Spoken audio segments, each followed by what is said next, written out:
Welcome to the video of SD problems on Geeks for Geeks. இன்னைக்கு நம்ம என்ன problem பார்க்க போறோம்னா missing number in an array. So ஒரு அரே கொடுத்துருவாங்க வித் சைஸ் n-1. அதில் வந்து 1 to n distinct integers இருக்க போது அதில் ஒரு நம்பர் மட்டும் மிஸ்ஸிங்காக இருக்கும். அது என்னன்னு நம்ம கண்டுபிடிக்கணும். ஸோ இந்த எக்ஸாம்பிள் பார்த்தீங்கன்னா n வேல்யூவில் 5 கொடுத்துருக்காங்க. ஏல வந்துட்டு 1 2 3 5ன்ற 4 எலமெண்ட்ஸ் கொடுத்துருக்காங்க. இதில் மிஸ்ஸிங் நம்பர் என்னன்னு செக் பண்ண போகிறோம். இதில் மிஸ்ஸிங் நம்பர் வந்துட்டு 4. அதே மாதிரி செகண்ட் எக்ஸாம்பிளில் n வேல்யூ 10 கொடுத்துருக்காங்க.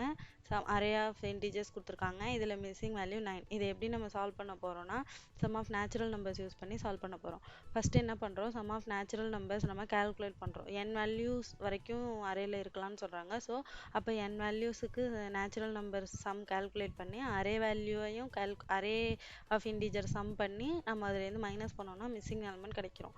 அதே மாதிரி இப்போ நம்ம ஒரு எக்ஸாம்பிள் பார்த்துக்கலாம்னா n = 5. ஸோ அப்போ 1 to 5ல் இருக்கக்கூடிய சம் கால்குலேட் பண்ணுறோம். அது வந்து 15 கிடைக்குது. அதே மாதிரி அரே எல்லாத்தையுமே ஆட் பண்ணி ஒரு 11 கிடைக்குது. ஸோ இப்போ இது ரெண்டையும் மைனஸ் பண்ணோம்னா நம்மளுக்கு மிஸ்ஸிங் எலமெண்ட் கிடச்சிரும். அதே மாதிரி செகண்ட் எக்ஸாம்பிளுக்கும் கண்டுபிடிக்கிறோம். ஸோ இப்போ இதை நம்ம எப்படி கோடில் சால்வ் பண்ணலாம் அப்படின்னு பார்க்கலாம். ஸோ இதில் வந்து டோட்டல்ன்ற ஒரு வேரியபிளில் sum of natural numbers calculate பண்ணி வச்சிட்டோம்.